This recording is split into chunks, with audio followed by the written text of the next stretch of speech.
day or an hour if I will read it. Alright. During the handling of the Wisteria Mania incident's aftermath, WUHUANZI is detained by the MBCC. Why? What did she do? She actually helped us and we detained her. This young traveling herbalist from Istia is all about earning good karma. But her true purpose for coming to the city remains unclear. Unable to discern her genuine thoughts, you decide to begin the interrogation as soon as possible. I feel bad for interrogating her. Oh dear. In your stuffy office where the air hangs heavy and still, you silently leaf through the medical report about WUHUANZI's patients. As you read on, your brow furrows into confusion. You're reading the words, but you're not understanding anything. What? Drinking water mixed with paper talisman ashes, sticking talisman on people's bodies, making patients dig up weeds, acupuncture. This treatment method sure seems familiar to you. After what happened at the fete, nothing surprises me anymore. What kind of... Those sounds like placebo treatment. Nightingale gives a slight smile as you turn the pages, coming across the patient's latest physical examination results. The Bureau arranged medical examination for these patients and, well, they're all in good shape, healthier than before even. Eastern medicine is truly beyond our understanding. You stroke your chin thoughtfully, setting aside your doubts for now as you pick up another report, this one tracking her movements. After entering the city, WUHUANZI ran street clinics in crowded areas. Isn't that illegal? Because if you're a doctor, you need certificates and licensures, right? Despite her low fees, she attracted few patients. She would also often get driven away by security officers for practicing without a license. Exactly. It's understandable that the city residents would be wary of such a young traveling doctor claiming to be from Istia. Even if her skills are genuine, those treatment methods would scare quite a few people away. You add inwardly while unconsciously checking for non-existent acupuncture marks on your body. Eventually, she reached the drifter camp and stayed there for a while before continuing her medical practice elsewhere, until she got involved in the Wisteria Mania incident. After that, she remained there offering free medical services. For good karma, she said. For good karma. She kept mentioning this word during the fete too. What exactly does good karma mean? You were too busy recovering your chi to ask back then, but perhaps now is a good time to find out. Has she shown any changes since joining the bureau? Nightingale shakes her head and looks up from her device. Since joining the bureau, she's been proactively offering treatments to both sinners and staff members. She's not offended when they refuse either. She simply returns after some time and offers her service again, like it's some kind of routine checkup. Chief, WUHUANZI's interrogation is scheduled for 2 days from now. Do we need more time for observation? Also, would we stop her from providing unauthorized medical treatment within the bureau? Instead of answering Nightingale right away, you tap your fingers thoughtfully on the desk. While WUHUANZI's behavior seems consistent with her pattern since her arrival in the city, something about it feels off. According to these two reports, WUHUANZI never stays in one place for too long, and she appears to show no interest in following up her patient's conditions. Just like at the bureau, Patients everywhere are often skeptical and refuse her treatment, but rather than showing any frustration, she simply moves on to the next potential patient. Day after day, she lives this life of constant rejection and suspicion, showing neither desire nor initiative.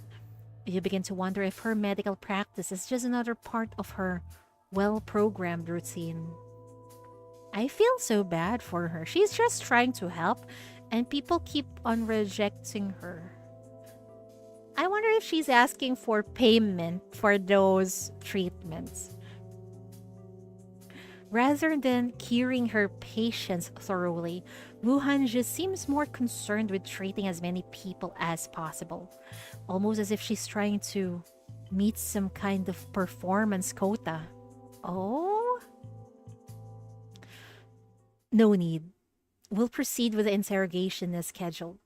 As for how to handle her unauthorized medical practice, the interrogation should give us our answers. I wish I wish Ying Ying's interrogation is voiced. This is bad for my throat as always. In the interrogation room, the petite Asian girl sits stiffly in her chair. She takes a brief glance around the claustrophobic room, showing neither panic nor anxiety. Instead, she sits in silence, waiting for your arrival. You turn on the light. Due to a faulty connection, it flickers several times before finally staying on. Chief, you're scaring her, I think. Why won't you fix the light? Are we so broke that we cannot fix lights anymore? Wu Hanji instinctively raises her hand to shield her eyes. Realizing the light isn't as harsh as she expected, she slowly lowers it. Phew, that's a relief. I thought this would be the fifth light I would have broken since coming to the bureau. What? She breaks light. Relax, the bureau's equipment is sturdier than that. My friend, your complexion has worsened during the day I didn't see you. Ashen face, furrowed brow, lifeless eyes, pale lips. That's the normal, Chief, I think. Did you bring me to this private cell today so I could give you a special consultation? Her eyes are largely hidden behind thick bangs, making her expression unreadable. But in her quiet muttering, you detect some sort of enthusiasm. She saw a potential patient, I think. That's why she's so happy. Of course not. One must never turn a blind eye to their ailments, however mild they might be. As fortune would have it, I wrote a new healing talisman just yesterday. Wuhanji leans forward and pulls a bright yellow talisman from her wide sleeve. You wave your hands frantically in refusal, terrified that she might burn it into ashes and force you to drink them any second now. I'm in reasonably good health, thank you. Very well. You can come to me for treatment whenever you need it. Wu Hanji looks unbothered, seemingly used to this kind of response. She tucks the talisman back into her sleeve and meticulously straightens the cuff.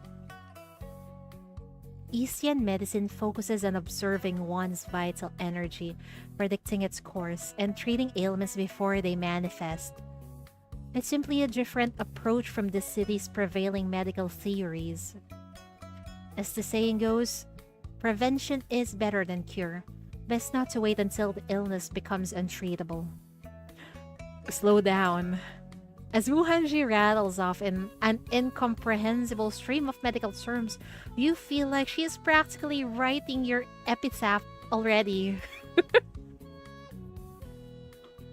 You've interrogated many sinners before, and plenty try to dodge questions with sweet talk and tall tales. But this is the first time someone has tried to distract you with an entire medical lecture.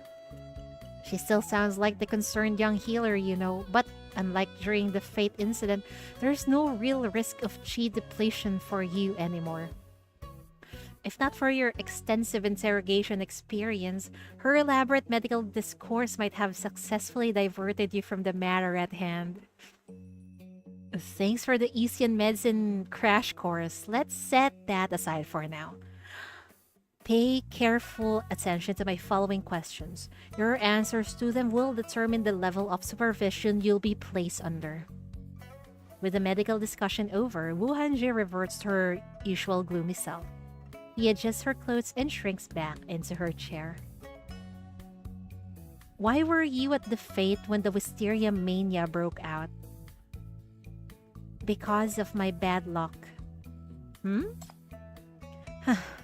I wish I knew.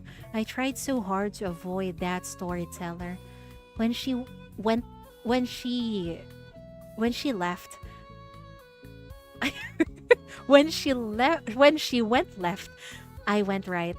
But somehow, no matter which direction I took, all paths led to the same place. I still ended up getting dragged into her story.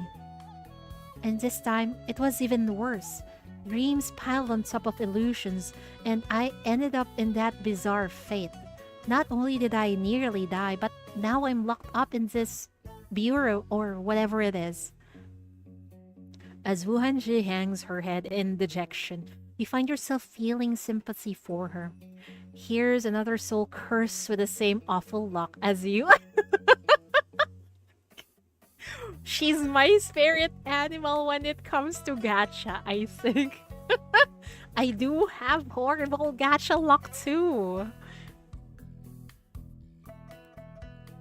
Don't look at me with such pity. I've grown accustomed to walking hand in hand with misfortune. It's simply something I have to live with. Her melancholy lasts but a moment before she regains her serene composure. You avert your gaze. What brought you to this city? To save lives, of course. Oh, what I mean is, you're from the Healer Vale in Istia. Why travel all the way to the city to practice medicine? Weren't there enough patients back in Istia? I'm merely a herbalist traveling to heal the sick in my calling, and how I gain experience. With mania running rampant in the city, there are naturally more patients here, and thus more opportunities to earn good karma. You say you practice medicine for good karma. What exactly does it mean? It's part of the spiritual cultivation practice. Accumulating good karma lessens karmic burden, wards off misfortune, and enhances one's spiritual power and enlightenment. What's karmic burden? Spiritual power and enlightenment? Now, there are even more terms that are unheard of.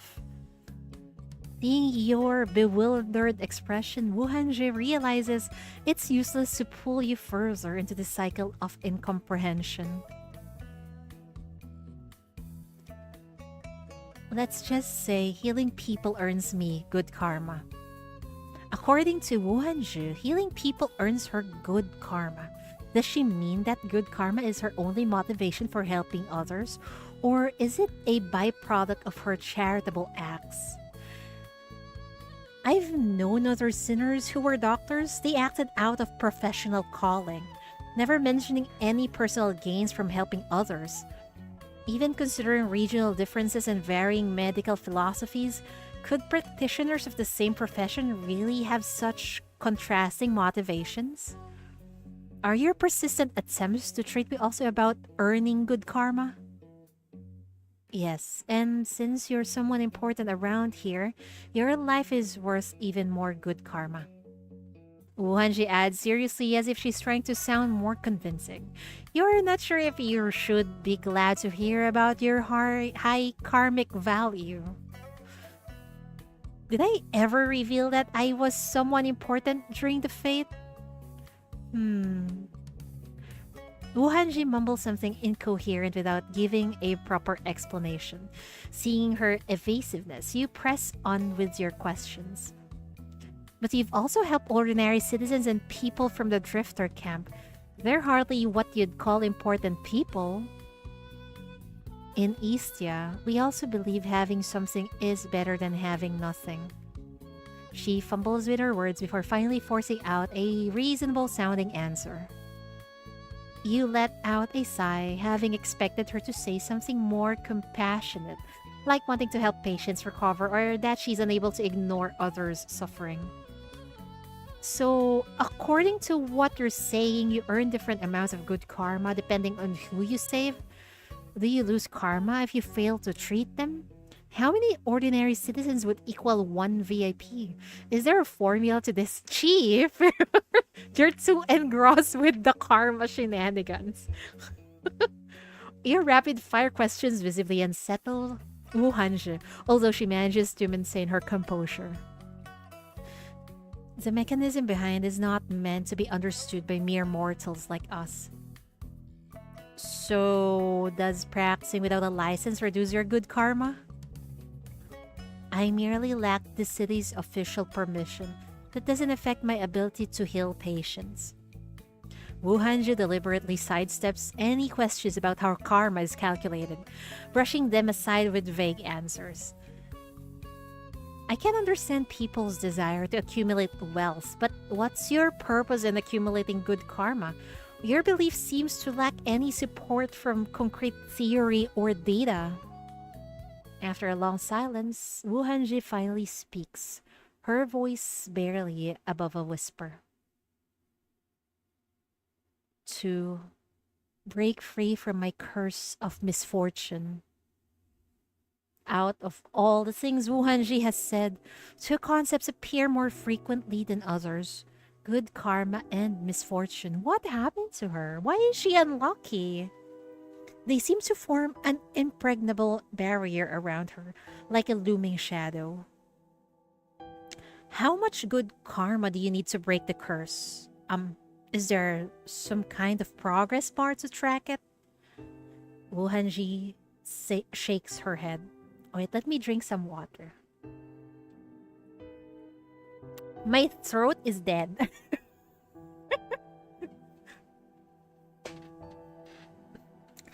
The, the ancient texts say, three good deeds a day for 3 years shall bring heaven's blessing. Since my misfortune persists, I must not have accumulated enough good karma yet. This baffles you a little. Would anyone really keep at something even absolutely no results can be seen? Help me understand something.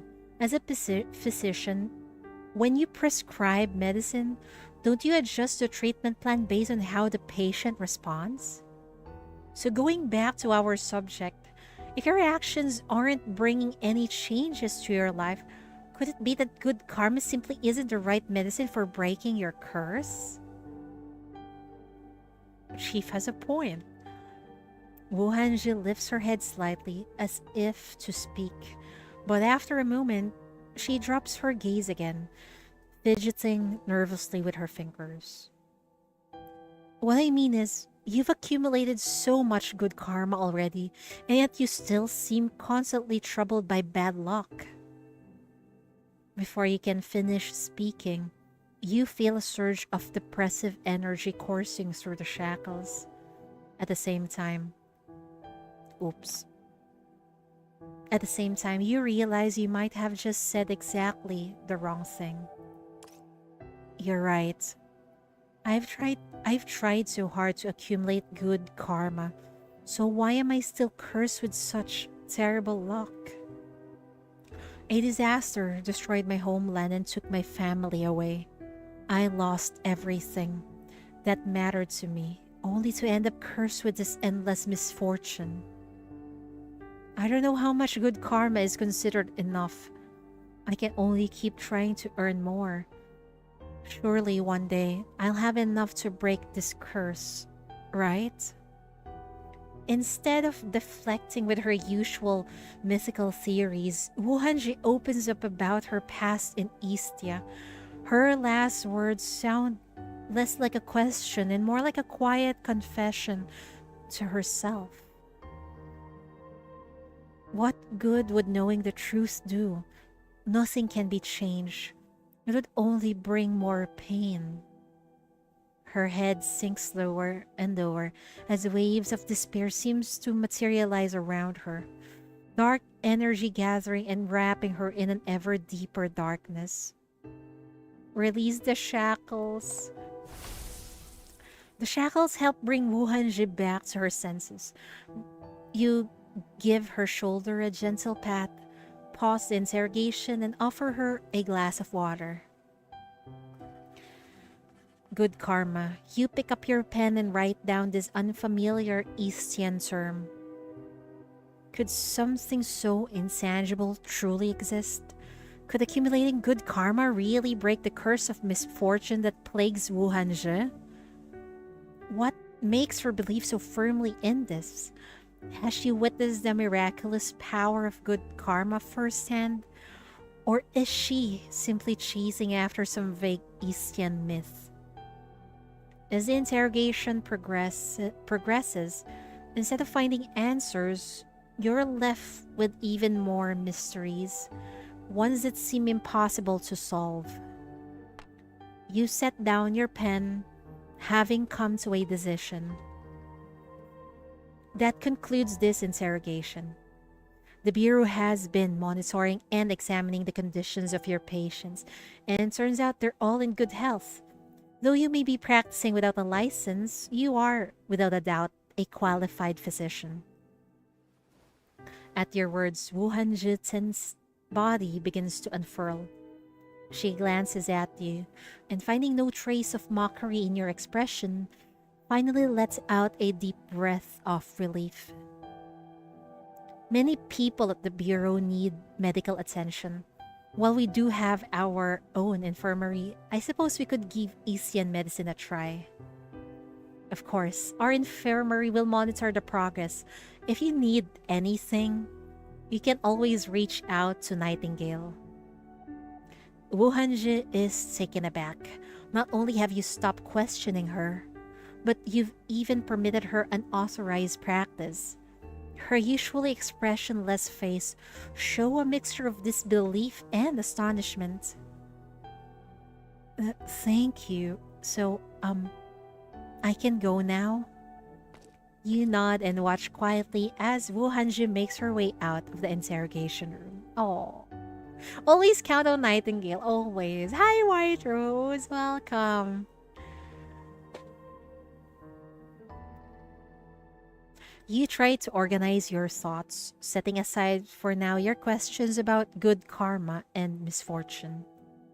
If we consider good karma as a kind of currency, Wu Hanji's practice isn't much different from regular medical care.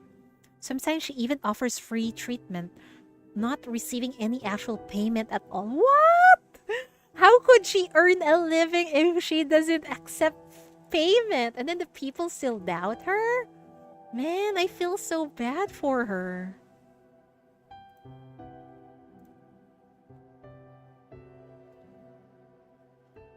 How is this any different from charity work? Still wonder whose Nightingale's crush is. Of course, isn't it the chief?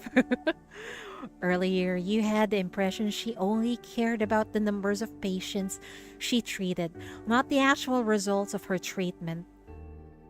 But just now, when she heard about her patient's excellent health, her visible relief was unmistakable. It didn't look like a doctor who would simply neglect her patient's condition. Does she not want people to see her work as acts of kindness? Or maybe she's even trying to hide how much she truly cares about saving lives? Then, could she be using good karma as an excuse to hide her true feelings? Do people like her really exist? But why? Try as you might, you can't make sense of it. Wu Hanji is a web of contradictions, and her true motives remain frustratingly unclear. During today's interrogation, she kept dancing around my questions. Maybe she was also aware that her explanations didn't hold water. But just couldn't bring herself to admit it?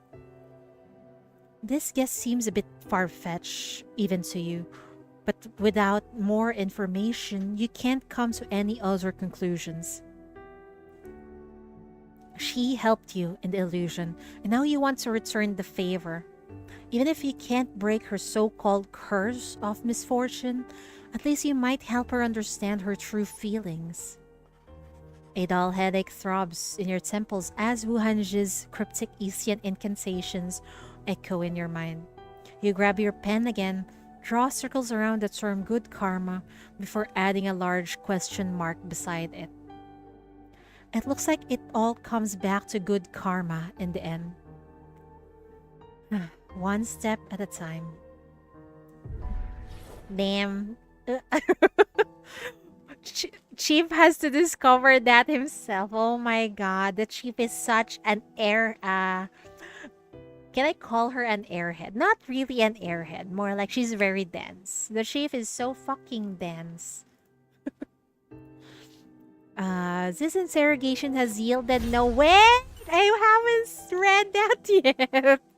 Anyway, it is what it is. An unexpected obituary disrupts Wohanji's life, prompting the usual listless young woman to suddenly request emergency leave. As her supervisor and driver, you accompany her back to the drifter camp to attend a funeral. Who died?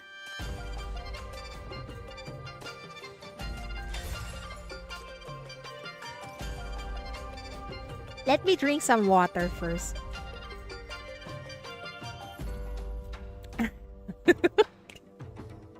My throat is dead. Interrogate. In your office, Nightingale is briefing you on the aftermath of the Wisteria Mania incident. Due to widespread exposure to the dream, both the Drifter Camp and Eastside are showing elevated M values and increased mania fluctuations. Several mania incidents have already occurred in Eastside's outskirts, resulting in casualties. The situation at the Drifter Camp is deteriorating as well. The peripheral buildings, still under repair from previous damage, have been attacked again. The FAC has already dispatched forces and equipment, and the MBCC needs to send support as well. You rub your tired eyes as you stare at the lengthy task list before you. Oh, the poor chief! The poor chief is so fucking overworked. There's still so much to be done. I should make time to visit the Drifter camp. See what else we can do for them. The urgent knocking interrupts Nightingale's report, and before he can say come in, Wuhanji barges through the door. Chief, will you spare a moment? It's something urgent. Wuhanji is clutching a copy of the newspaper the bureau subscribes to, her face flushed from what appears to be a rushed journey here. She rarely comes here, except when it's to offer medical consultations or insist on treating your ailments. Nightingale, proceed with the standard procedure for now. Email me about any tasks that need any attention. Taking the hint, Nightingale picks up her device and leaves, leaving you two alone. Inquire. We're alone now. Tell me what's on your mind. I need a permit to leave. Now. Now.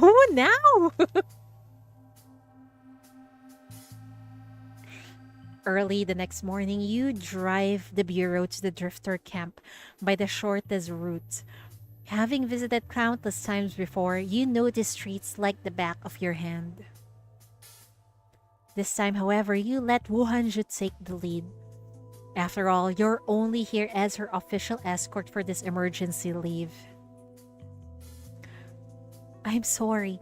If we hadn't been in such a hurry, you wouldn't have blown out that sigh right after we left. I drew a definition. Wait, the chief blew a tire? Is this girl really so unlucky? What the fuck? I drew a divination stick last night. The reading warned of obstacles ahead. So this must be my misfortune at work again. I'll pay you back with the money I make from my consultations. No need. Wave it off casually. Stop blaming your misfortune for everything. I was just showing off my amazing driving skills.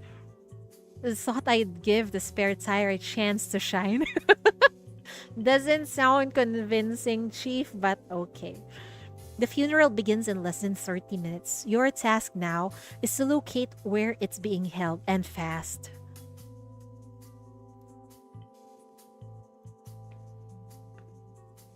I need a permit to leave now. What's your reason? Wuhanji rarely requests to go out except for purchasing herbs. This must be something important.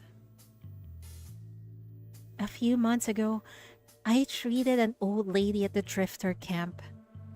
I know I cured her, so why is her name in the obituaries? Something must have gone wrong. She's an old lady. Isn't it normal that, sometimes they just kick the bucket early? I don't know. But calm down.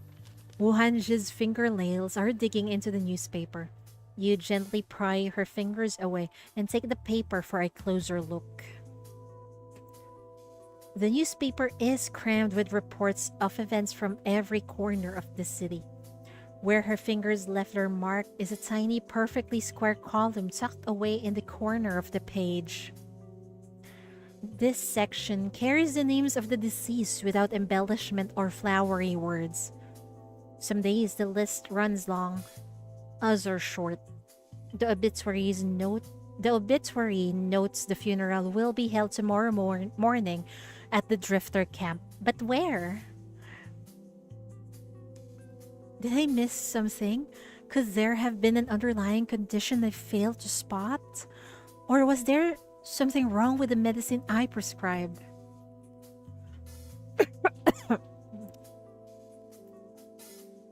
Wuhanji paces anxiously before you, frantically going through every detail of her treatment, desperate to find some explanation for the elderly woman's death. I remember her name from the medical reports. You did cure her condition. There might be some misunderstanding in there. Her death may not have anything to do with your treatment. Try to stay calm. The Bureau receives multiple mania incident reports every day. The drifter camp hasn't been peaceful lately.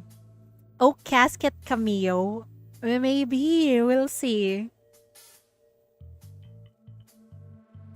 Because there's a funeral and we know who always hold funerals. It's always oak casket, right?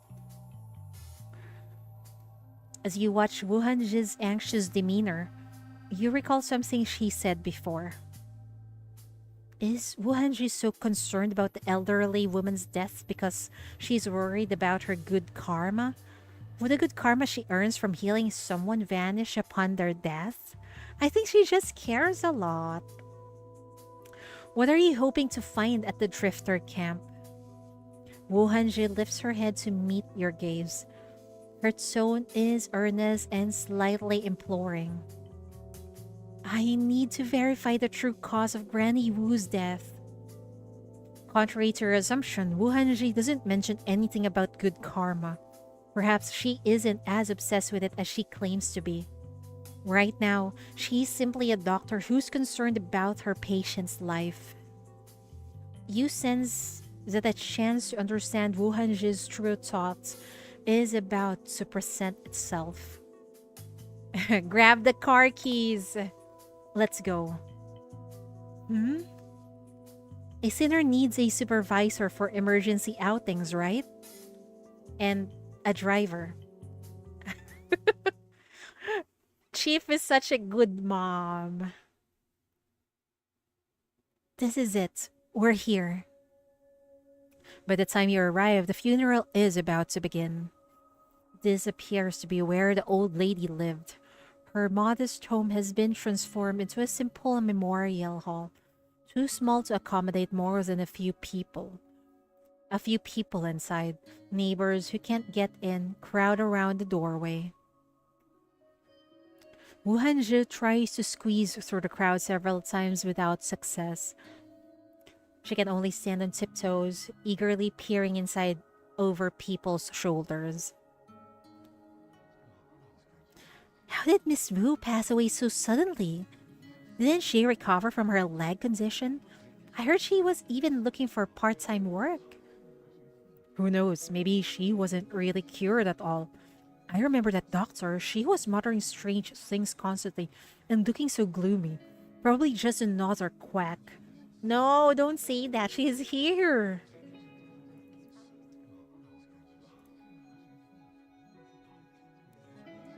Don't spread rumors. I heard Miss Wu encountered a corrupter while working outside Drifter Camp. That's what happened. What's the point of going through the treatment? She still ended up dead all the same. I warned her not to wander around outside. Just look how dangerous this is out. How dangerous it is out there these days. If she had just stayed home, none of this would have happened. Maybe she wants to work. Or was she looking for Wuhanzhi? How can you talk like that? What's wrong with getting treatment? Try to show some respect. The neighbors continue their back and forth, each chiming in with their own opinion. Is it all pointless? Do you also think that in times like these, saving lives is just a futile effort? Amid the bustling crowd and murmured condolences, Wuhanji stops in her tracks. She echoes fragments of her conversation softly as her hand withdraws timidly. For a doctor, for Wuhanji, each life is one she's literally wrestled away from death's grasp. How could anyone dismiss such an achievement so casually? You've witnessed Wu Hanji's medical expertise firsthand. Calling her a quack based on groundless rumor is not only unfair to her, but also disrespect to the lives she saved. You approach Wu Hanji, words of comfort on the tip of your tongue. But as funeral music begins to play, she hurries away as if fleeing. Wu Hanji! Where are you going?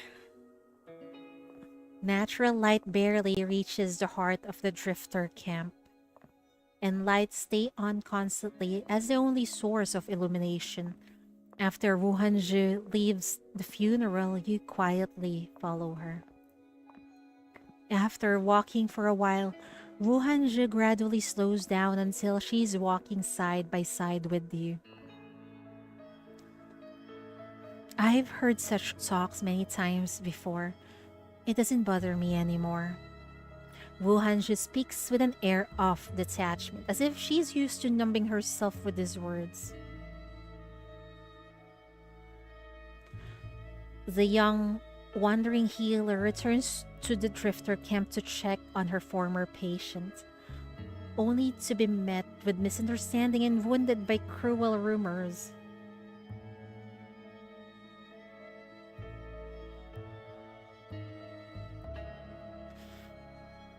Does it really not bother you? Or have you just grown used to it? Wu Hanji comes to a stop beside you, your question giving her the courage to speak. If it were you, if you knew that saving someone now might expose them to greater dangers later, and you'd be misunderstood by others for it, would you still offer your help? Knowing the chief, yes. Seeing the dejection in Wu Hanji's expression, you carefully choose your words, keeping your tone gentle. Eastia and the city are worlds apart in everything: language, mythology, theoretical frameworks, and even fundamental ways of thinking. You're a doctor, and I'm the chief of the MBCC. We operate in completely different environments with entirely different approaches to saving lives. I'm not confident I can give you a good answer simply by applying my imagination. And I know my answer won't be useful to you right away. But I can share with you my personal experience at the drifter camp. Would you like to hear my perspective? Wuhanji nods, and you both head toward the bustling street. You've barely taken a few steps when someone recognizes you. Oh, if it isn't the chief! It's been ages since you last visited. Check out my new home. Just finished rebuilding it yesterday. What do you think? It looks very nice. Chief, you wouldn't believe it. A corruptor broke in yesterday, but our guys from Rustfire managed to take care of it. Mania incidents have been on the rise lately. Stay safe and get those outer defenses rebuilt as soon as you can. Wait, let me drink some water.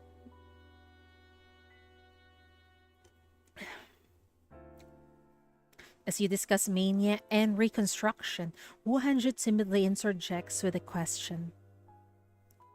Why rebuild it? Hmm? What's that, young lady? I said, with so many corruptors out there, why not move somewhere safer instead of rebuilding this place? Huh? But this is our home. When something breaks in your home, you fix it up. Can't just abandon it now, can we? Before you can form a response to Wuhanji's question, more locals recognize you and crowd around. Chief, I think I've developed a sleepwalking problem.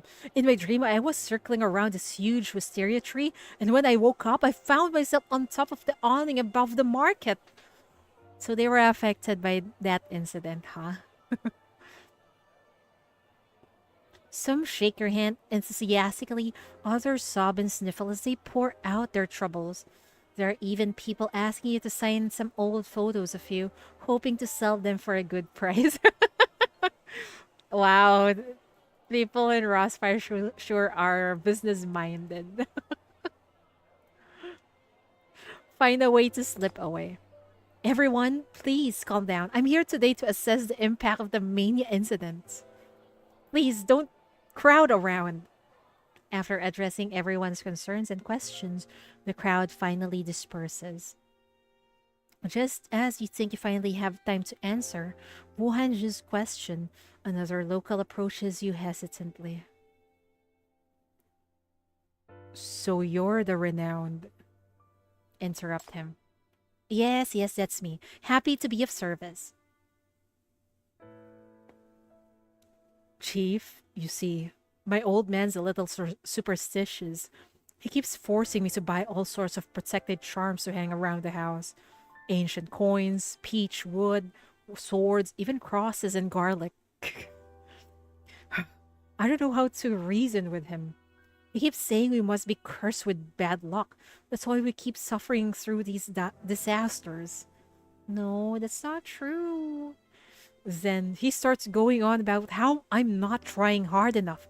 Says I need to defy destiny or else don't bother coming home. That's harsh.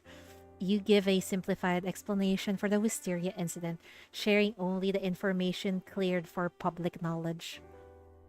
This has nothing to do with luck or personal effort. Mania, corruptors, and even black rings are real threats that exist whether we like it or not. Crises that we all need to face together. As for those lucky charms, if they really work, we wouldn't need the Public Security Bureau or FAC.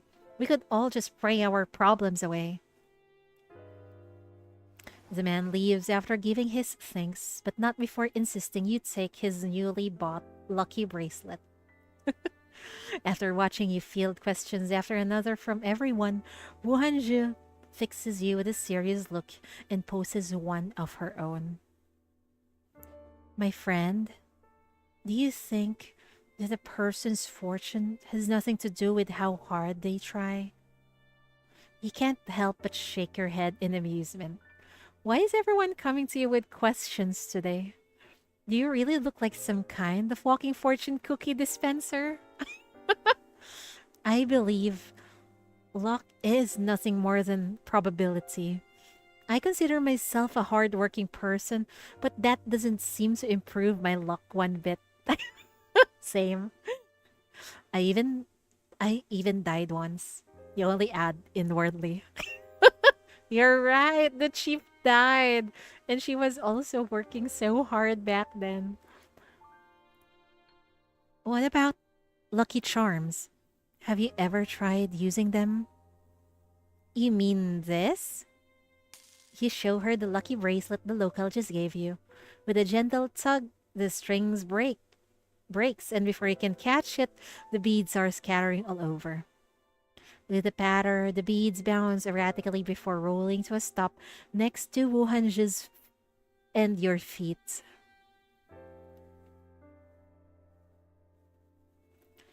If it can't even hold itself together, how's it supposed to protect me? See? Now I even have to try to put it back in one piece.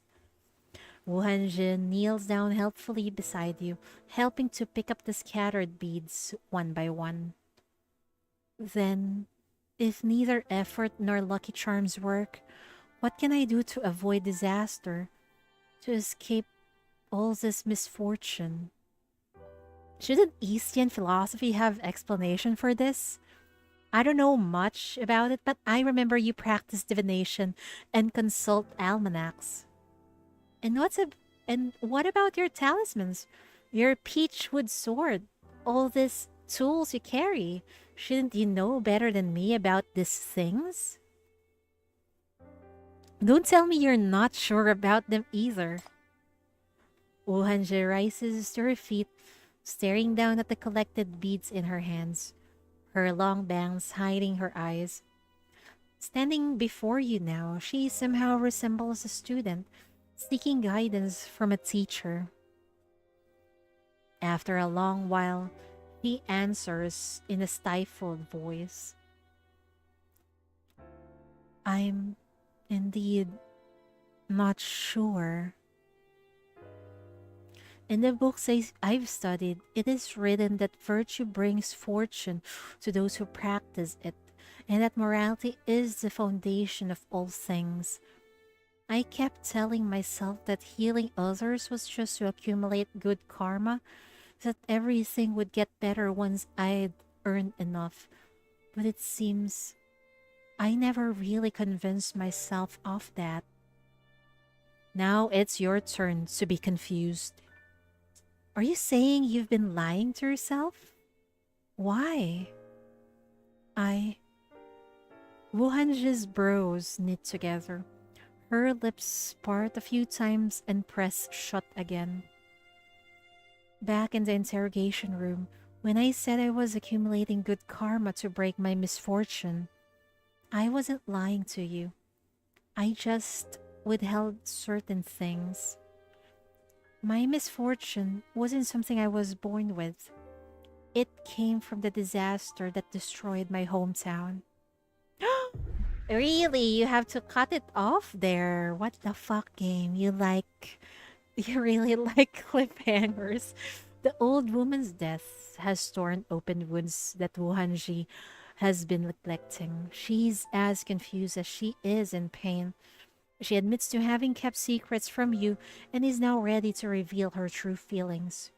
You wait for her to speak, patient as one awaiting the blooming of a flower.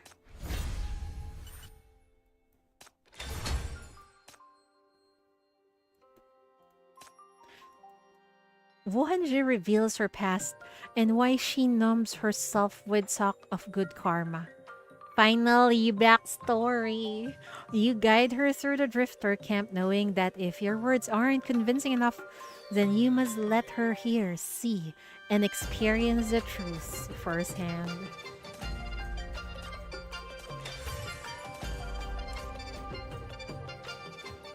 Chief is such a good mom, encouraging her kids. Who is this? Yo-Yo, have you memorized the new passage from yesterday? Yes, yes, I know it. Fortune and misfortune come not unbidden, but through our own doing. The fruit of good and evil follows us just like one's shadow. Excellent. Now, do you understand what those words mean? A senior disciple explained it to me. It means our actions determine our fortune. So good deeds bring good fortune and bad deeds bring misfortune. So her name is Yo-Yo? Your mother and I have chosen a nickname for you. WUHUANZI. When you grow up, if you also wish to. Oh my, it's too early for such talk. All we wish is for Yo-Yo to grow up healthy and carefree. Whether she wants to inherit this nickname or become a healer, it's all up to her. Yo-Yo, here's another saying I want you to know. A single act of kindness can ward off 100 calamities. Whenever you feel chased by bad luck, just remember to be kind.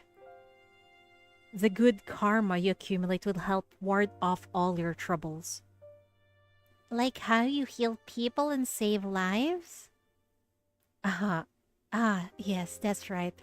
The more good we do, the better this world becomes. Oh dear. The disaster is here! Run! Someone's injured here.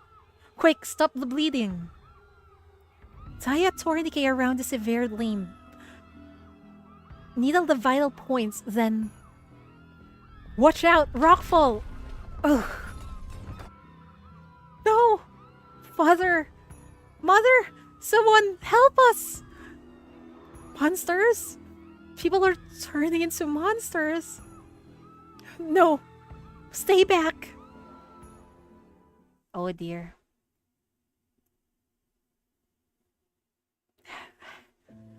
How could this happen? The veil is gone.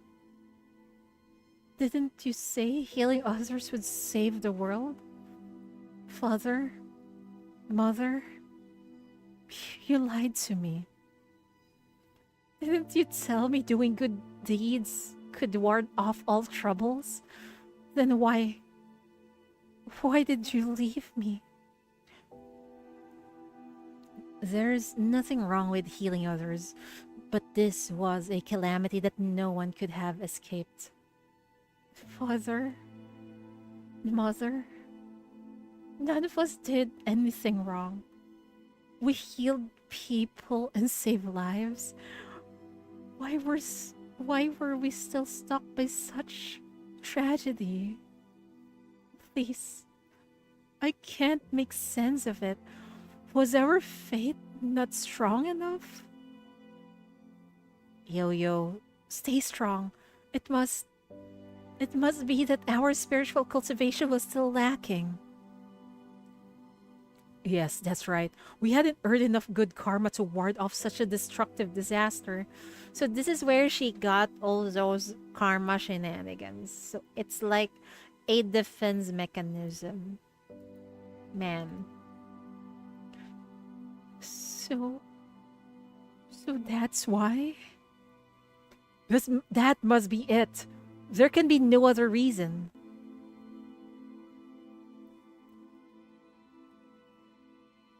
That disaster destroyed the healer veil and took my parents from me. I survived narrowly and even awakened by special power. But with it came this misfortune that has haunted me ever since. My fellow disciples were like family to me. They comforted me and encouraged me to overcome my grief.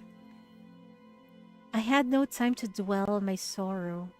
With Easter ravaged by disasters and sickness, I set out on my journey to heal and save as many as I could.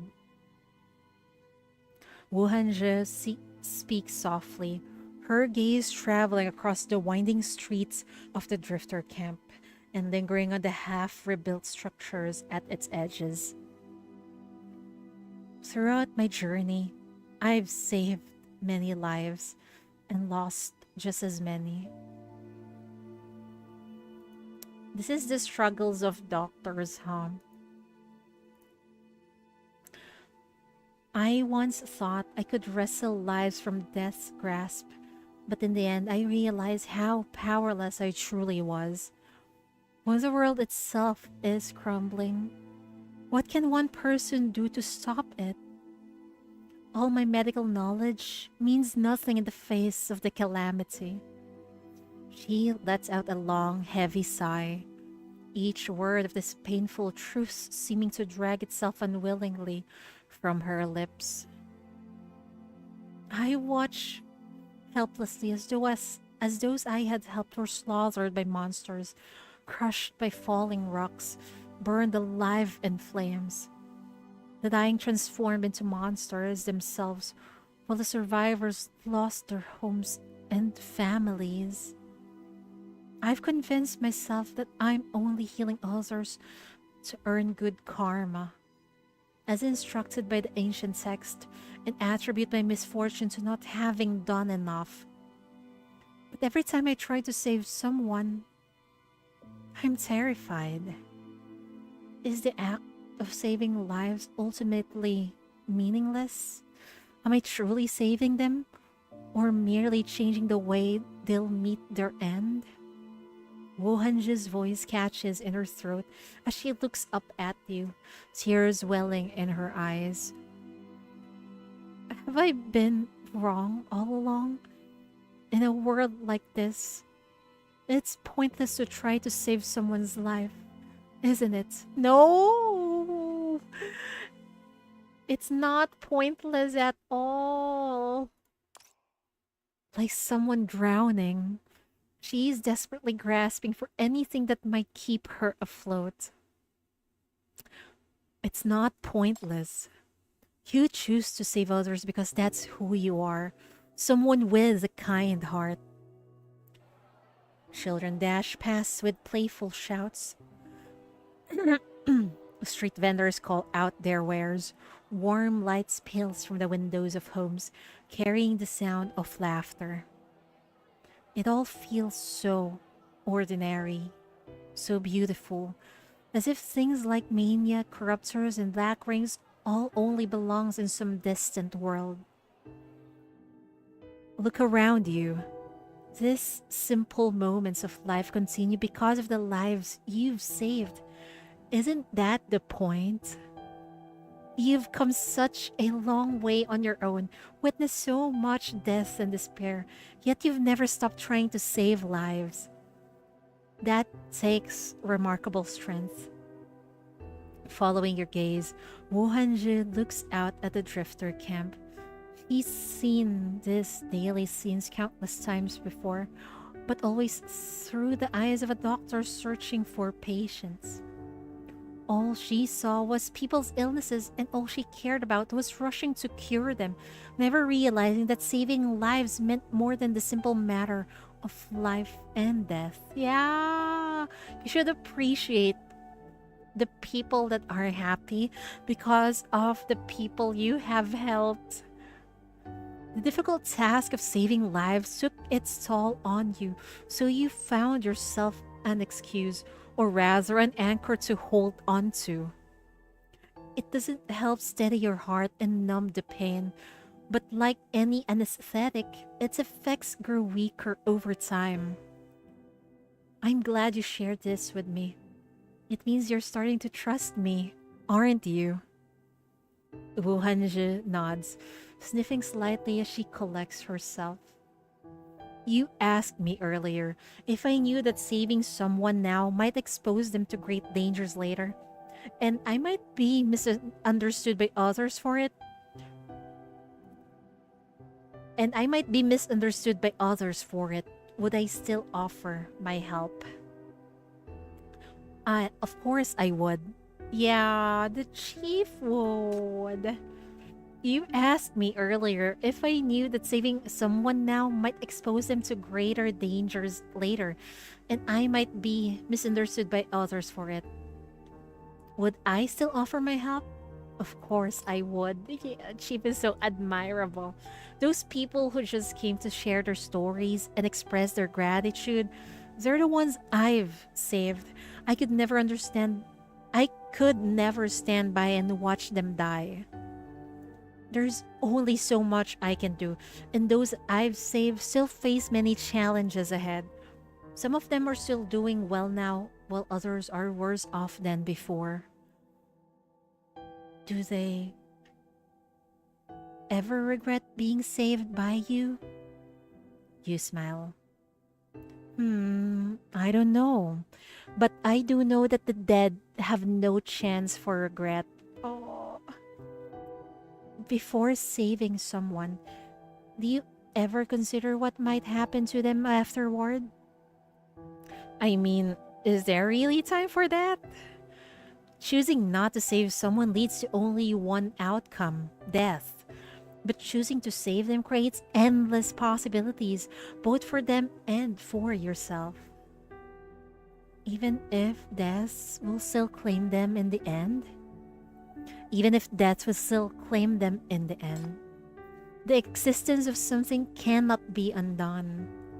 People may die, but the memories we share with them live on. That's true. Building may crumble, but as long as their builders survive, they can be rebuilt. Take this area in the West District. Some places have been reduced to ruins, while others have risen again with towering new buildings.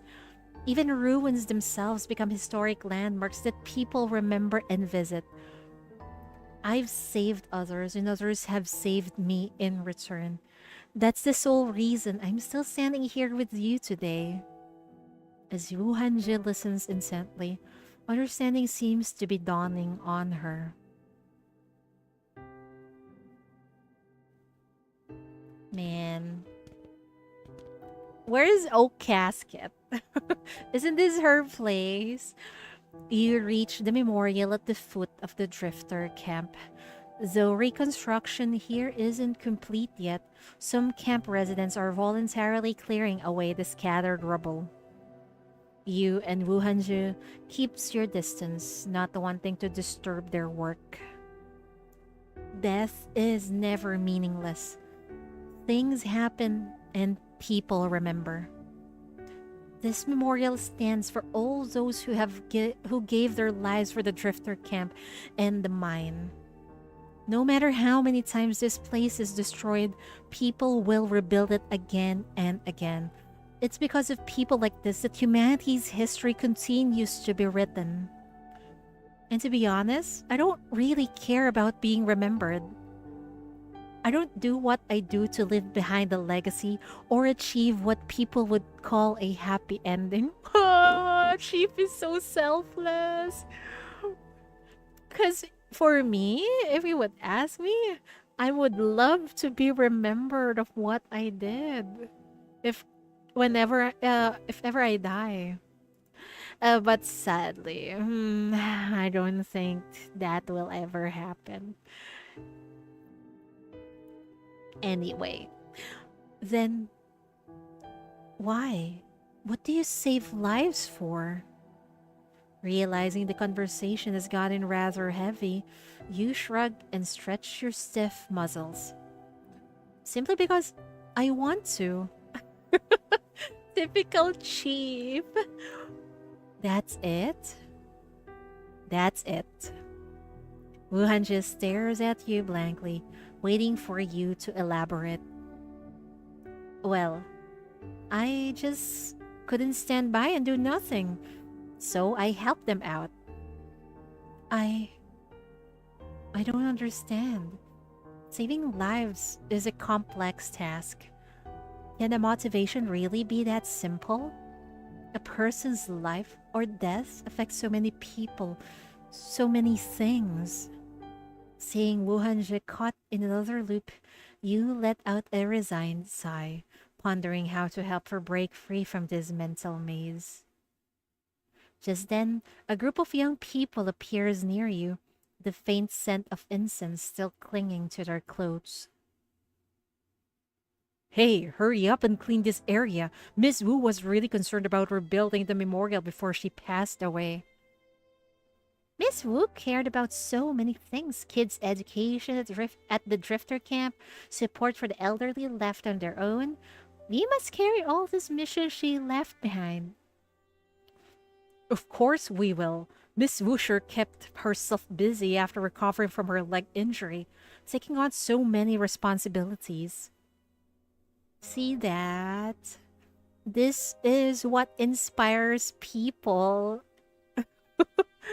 by other people helping them before. The young people chat casually as they work, white origami flowers pinned to their chests as they roll up their sleeves to clear away the rubble at their feet. You gently nudge Wuhanji with your arm, gesturing for her to observe them. But at least Miss Wu was happy. She kept talking about that gifted young healer who cured her leg, saying she wanted to properly thank her if they ever met again. It's too late for that now.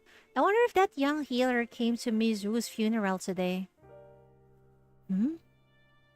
Upon hearing them mention Miss Wu and young healer, Wu Hanju turns to you with disbelief in her eyes. Are they Granny Wu's students? You nod. Judging from their clothes and conversation, there's no doubt about it. You see, even though Miss Wu has passed away, treating her sure isn't meaningless, is it? As you guys like to say in Istia, every encounter happens for a reason. There must be a reason why we met them here today. Wu Hanji blinks. My friend, you're growing more and more knowledgeable about Eastern culture. Well, we've met several Eastern people already. Actually, before coming here, I was wondering if treating her like someone somehow led to her accident. If I hadn't cured her self-righteously, she could still be reading by the window or making crochet dolls. She might not have ventured into danger and died such a meaningless death. It's not your fault. It was her choice. I couldn't accept Miss Wu's eventual death despite my treatment. It's my one-sided regret. Am I forcing my will upon the natural order by thinking like this? Go search for the truth. Perhaps your belief that she died a meaningless death is just as one-sided. Your words seem to catch at a loose thread of Wuhanji's thoughts, gently beginning to unravel it. Under your gentle gaze, she reaches out and grasps it herself. Wuhanji clenches her fist briefly, as if cheering for herself, then walks towards one of the youngsters. Is Granny Wu's funeral over?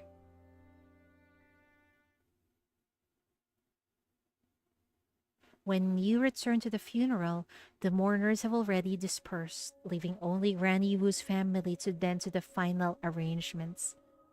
The drifter camp is home to people from all walks of life, and their funerals are simple affairs, lacking the elaborate ceremonies common in Istia. Before he can get closer, a woman who has been watching anxiously by the door hurries over and takes Wuhanji's hands in hers. Young healer, you came back. Thank goodness. My brother and I were completely overwhelmed with the funeral arrangements. We only heard from the neighbors afterwards that you'd come by, but got scared off by the crowd. My brother went out looking for you while I waited here, and here you are. The woman seems overwhelmed by sentiment, unused to handling this kind of emotional display in others. Wu Hanji turns to you with a helpless look. Curious to see how she'll handle this, you pretend not to notice her discomfort and simply give her an encouraging look. You can do it!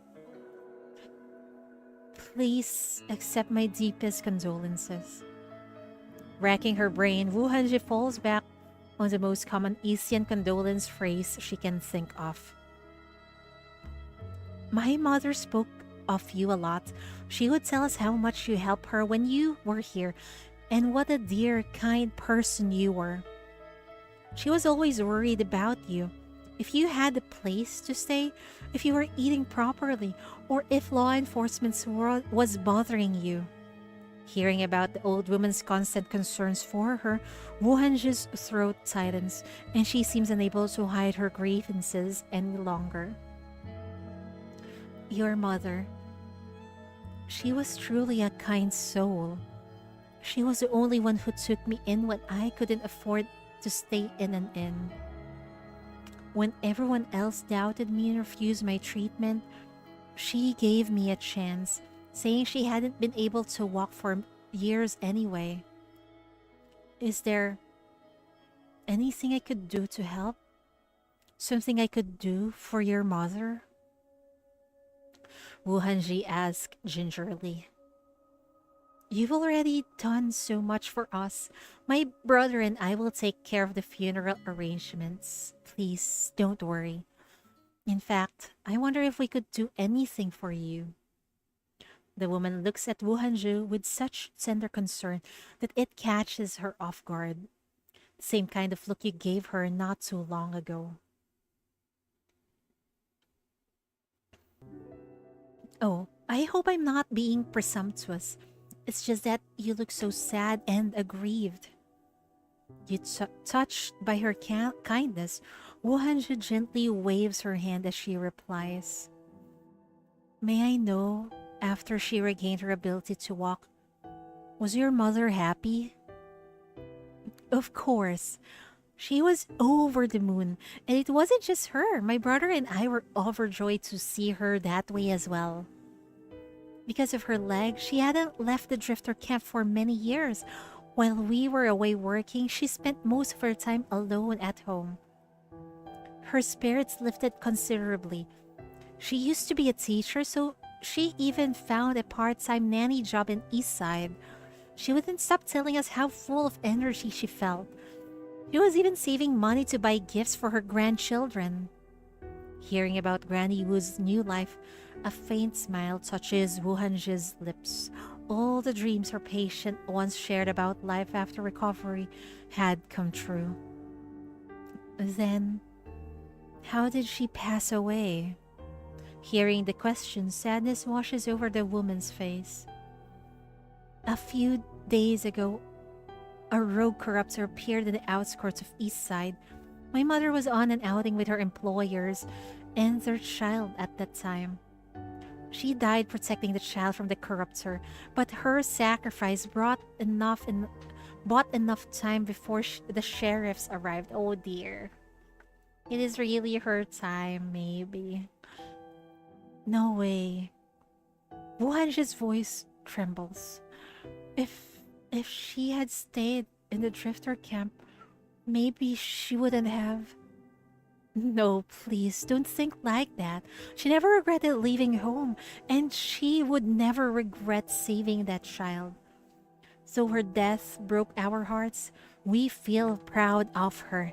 She dedicated her whole life nurturing children, and she died protecting one she loved. My mother always preferred tranquility, so we kept her funeral simple and quiet. We wanted her to depart this world in peace and serenity. Was she at peace when she passed? Did she suffer at all? After much hesitation, Wuhanji finally gathers the courage to ask what has been weighing heaviest on her mind. It happened quickly, which was a mercy. I see. That's a relief. Wuhanji rubs her eyes and manages a bitter smile, her voice catching as she speaks. May I go in? Of course you can. My mother would have been very happy to see you.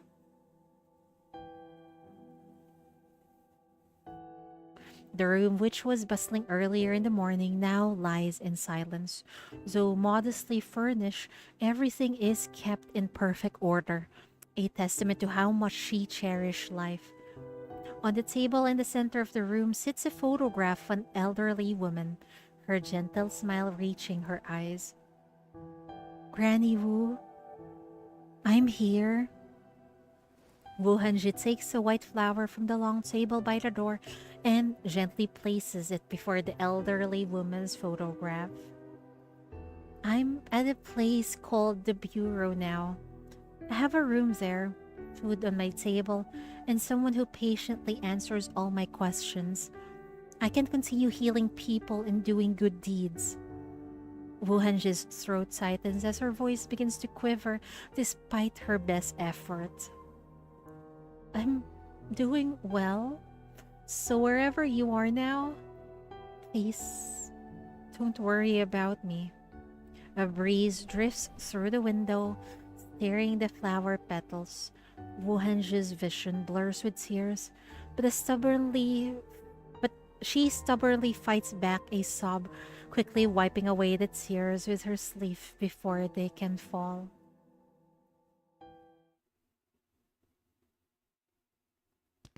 After bidding farewell to Granny Wu's daughter, they both leave the alley behind. Wu Hanji fiddles with a crochet doll given to her by Granny Wu's daughter. After regaining her zest for life, Granny Wu had made many such dolls to help support her family. So, young healer, did you find answers you were looking for? Wu Hanji stops in her tracks and nods, taking a small step closer to you. You see, things aren't always as simple as they seem. When danger strikes, the urge to save others comes naturally.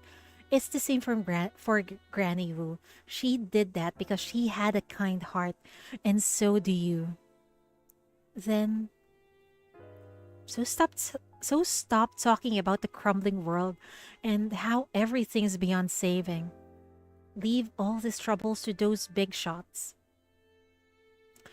Is that really okay? Isn't it foolish to keep trying when it seems pointless? No, it's never pointless and it's never foolish. Yeah, it is pretty foolish, but thanks to that very foolishness, we've both managed to save quite a few people, haven't we? Saving this city might seem impossible, but we can always help the person right in front of us. Whether through a kind deed or a gentle word of guidance, who knows? Once we've helped everyone we can reach, we might just find we've saved the world in the process. After all, the world is made up of the people you see. Whatever you witness, whether you feel, that becomes your world. After a long silence, we finally hear Wu Hanji's whisper something to her crochet toy. I understand now. Whether something is truly foolish or meaningful, we'll never know unless we give it a try. Yes. From now on, I'll help everyone I want to help, whether it earns me good karma or not. My friend, thank you for bringing me to the Drifter camp and for walking this long path with me. Pat her head. You're such a good girl. I'm glad you've found the answer. Mental turmoil is terrible for one's well-being. You keep trying to heal me, but you should take care of yourself as well. Wuhanji raises her head, a warm smile playing across her face as she asks you. Then, can I start by helping you? Sure. Not for any particular reason. I simply want to. Even even if you don't want my help. I'm going to help you anyway. And of course, free of charge. Seeing the new hope in Wuhanji's eyes, you find it impossible to refuse. Of course you can. Why don't we start with you helping me resolve the mania-related issues at the Drifter camp? For instance, how about sealing that breach the corruptors made on the east side? Maybe with your talismans.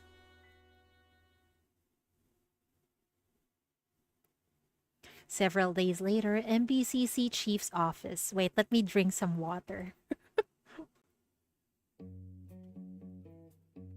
Looking at the steaming herbal decoction on your desk, then at Wuhanji's stern little face, you finally realize just how rash your earlier decision was. Oh dear. Oh dear, walking this long path to nowhere. But I'm glad Chief is there to guide her sinners. Yeah, now, Chief, you need to drink the bitter medicine. Do I really have to drink this? You must. Can I please skip this one? No. Wuhanji's gaze remains resolute, completely unmoved by your desperate pleas. You squeeze your eyes shut and try to convince yourself, just pretend it's a budget version of the Bureau signature coffee. With you by her side, Wuhan just bids her final farewell to the old woman. No one can solve death's mystery, nor predict the course of another's life. Those who heals cannot heal themselves, but fortunately, you've proven to be a patient and worthy confidant. This time, it's your turn to help her locate the crux of her ailment. Aw, I love the chief so much. You know what? Wuhanji's struggles are actually what health workers are experiencing every fucking day, you know? Especially if you work in the hospital. Well, I did work in the hospital before. So I totally understand where she's coming from. Sometimes I have the same question. Was it pointless to do this when I know their illness is beyond any cure? Man, that is so fucking relatable. Amazing story once again. By Paths to Nowhere. Anyway, I hope you guys enjoyed our stream today. Thank you all for hanging out with me. I'ma go sleep now because it's already 3:30.